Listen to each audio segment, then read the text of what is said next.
Sir மிஸ்ஸை tsunami Premji கல்யாணம் நான் வெளில வரதே இல்ல.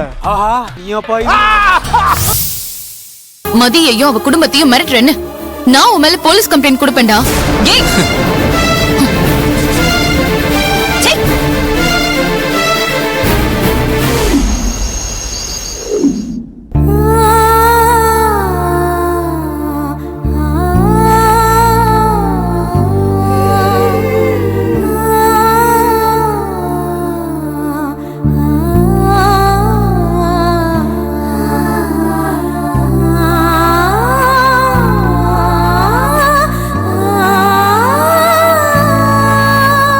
ஆதி, நாம ஒரு முடிவுக்கு வந்தாகணும். என்ன மதி? உங்க அம்மா ஸ்வேதாவை வர வைக்க முயற்சி பண்ணிட்டு இருக்காங்க. ஏன் அம்மாவும் அப்பாவும் நமக்கு ரெஜிஸ்டர் மேரேஜ் பண்ணி வைக்கணும்னு மும்மரமா இருக்காங்க. இது ரெண்டுமே நடக்க கூடாது ஆதி. அதுக்கு என்ன மதி பண்றது? ஆதி, நான் சொல்றேன்னு கோவப்படாத. நாம 2 பேரும் இந்த வீட்டை விட்டு வெளியே போய் ஆகணும். அப்பதான் இந்த பிரச்சனைக்கெல்லாம் ஒரு முடிவு கட்ட முடியும். என்ன சொல்ற மதி? நம்ம வீட்டை விட்டு வெளியே போனா மட்டும் இந்த பிரச்சனை எல்லாம் சால்வ் ஆயிடுமா? நான் எப்படி எங்க அம்மா விட்டு வர முடியும்? அவங்க வேணா என் மேல கோவமா இருக்கலாம், ஆனா அதுக்காக நான் அவங்க கிட்ட என் கோவத்தை காட்டிட்டு இருக்க முடியாது. அந்த தப்பை மட்டும் நான் என்னைக்குமே செய்ய மாட்டேன் மதி. இதுதான் ஆதி உன்னோட பிரச்சனையே. இந்த ஒரு காரணத்தினாலதான் மகிழ்நி உன் மேல கோவமே பட்டா. அவ உன்னை வெறுக்க ஆரம்பிச்சதுக்கும் முக்கியமான காரணமே இதுதான். ஏன்னா உன்னோட அம்மா உன் விருப்பத்தை கேக்குறதே இல்ல, நீயும் அவங்கள மீறி எதையும் செய்யறதும் இல்ல. நானும் மகிழ்நி பாட்டியும் இப்பவும் உனக்கும் மகிழ்னிக்கும் கல்யாணம் பண்ணி வைக்கணும்னு ஆசைப்படுறோம். நான் அவங்க கிட்ட பேசிட்டேன். நம்ம நாளைக்கே மகிழ்நி வீட்டுக்கு போலாம். அவகிட்ட நேரடியா பேசி அவ உன்னை எதனால வெறுக்கறாங்கிற காரணத்தை கேட்டு தெரிஞ்சுக்கலாம். அதுக்கப்புறம் நான் அவளை எப்படியாவது கன்வின்ஸ் பண்ணிடுவான். ஆதி மதி, நான் ஒரு ஃப்ரெண்டா உனக்கு ரெஸ்பான்ஸ் பண்றேன். ஆனா மகிழினி விஷயத்துல மட்டும் என்ன கம்பல் பண்ணாத. அவ என்ன நிறைய தடவை அவமானப்படுத்திட்டா.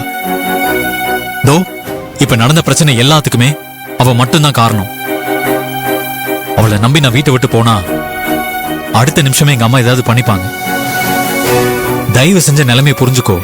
இப்படி உன் அம்மாவை பத்தி மட்டுமே நீ யோசிச்சனா உனக்குன்னு பர்சனலா ஒரு வாழ்க்கை இல்லையா ஆதி? உன் மனசாட்சியை தொட்டு சொல்லு, உண்மையிலேயே நீ மகிழ்நி மறந்துட்டியா?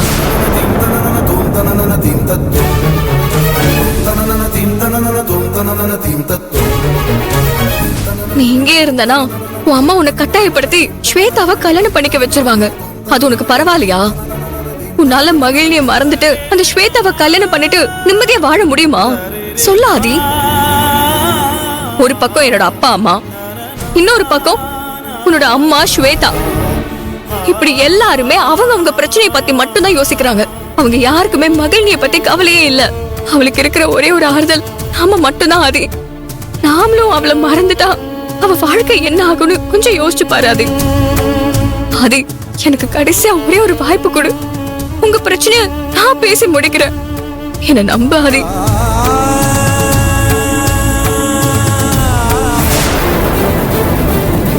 இந்த தாலியை நான் கழுத்துல சுமந்துக்கிட்டு நான் நானாவே இருக்க முடியல ஆதி. எனக்கு நிம்மதியே இல்ல. நீதான் என் கழுத்துல இருக்கிற பாரத்தை இறக்கி வைக்கணும். மகிழ்நி வாழ்க்கை நல்லா இருக்கணுங்கிறதுக்காக நான் என் உயிரை கொடுக்க கூட தயாரா இருக்கேன். அதை விட இந்த தாலி ஒண்ணும் பெருசு இல்லாதி.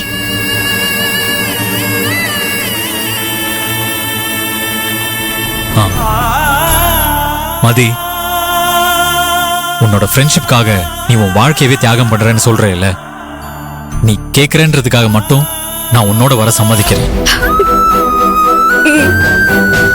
ஆனா இதுதான் கடைசி தடவை.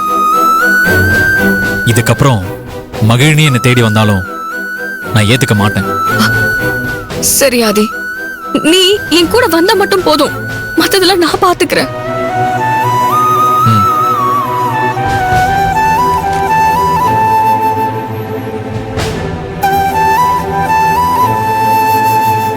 எப்படியோ ஒரு வழியா ஆதி இறங்கி வந்திருக்கா. இந்த சான்ஸை சரியா பயன்படுத்திக்கணும். 2 பேரையும் ஒன்னா உட்கார வச்சு பேசணும்.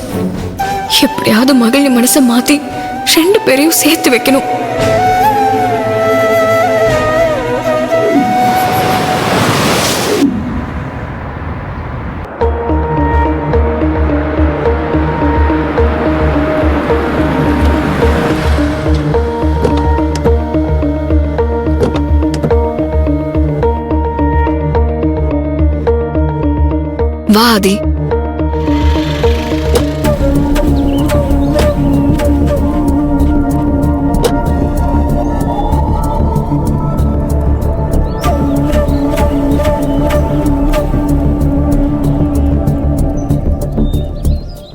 வாசல் வரைக்கும் வந்துட்டு எதுக்காக ஆதி தயங்குற?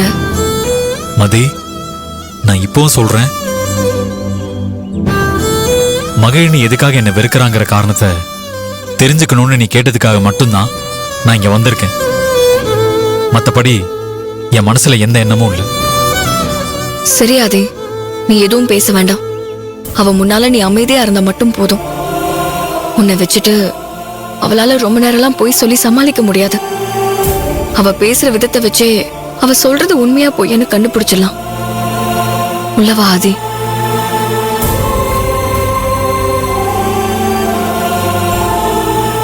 பாட்டி,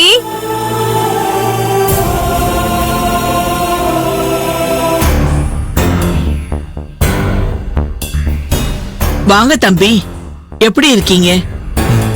நல்லா இருக்கேன் பாட்டி. மகிழ்னியை கூப்பிடுங்க பாட்டி. மகிழினி இல்ல மதி, அவ கடைக்கு போயிருக்கா.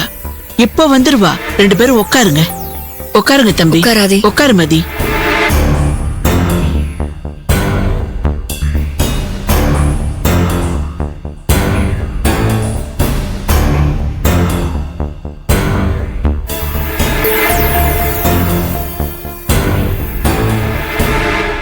பாட்டி, நான் எதுக்காக ஆதியை கூட்டிட்டு வந்திருக்கேன்னு பாக்குறீங்களா? மகிழ்னி எதுக்காக ஆதியை வெறுக்கிறாங்கிற உண்மையான காரணம் எங்களுக்கு தெரிஞ்சாகணும் பாட்டி. அத ஆதிய பக்கத்தில் வச்சுக்கிட்டே நான் கேட்க போறேன். அவ கண்டிப்பா இன்னைக்கு காரணத்தை சொல்லியே ஆகணும். இல்லைன்னா நான் விட மாட்டேன் பாட்டி. மகிழினி கேன்சர் இருக்குன்னு சொல்லுவாளான்னு தெரியல. இன்னொரு டெஸ்ட் ரிசல்ட் வந்துட்டா அதுக்கப்புறம் அவ சொல்லலைனாலும் நானே உண்மையை சொல்லிடுவேன். பாட்டி, உங்களுக்கே நல்லா தெரியும், மண்டபத்துல மகிழினி கழுத்துல தாலி கட்டணுங்கிறதுக்காக தான் நான் கையில தாலியோட வந்திருந்தேன். ஆனா அந்த தாலிய மதி கழுத்துல கட்ட வேண்டியதா போச்சு. என்னாலதான் மதிக்கு தர்ம சங்கடமான நிலைமை உண்டாயிடுச்சு. அதனால மதியோட பிரச்சனையை சால்வ் பண்ண வேண்டியது என்னோட பொறுப்பு. அவளுக்காக தான் பாட்டி நான் இப்ப இங்க வந்திருக்கேன். எனக்கு வேற எந்த நோக்கமும் இல்லை. புரியுது தம்பி. நானே அன்னைக்கு என் பேத்தி கழுத்துல தாலி கட்டுங்கன்னு தானே சொன்னேன்.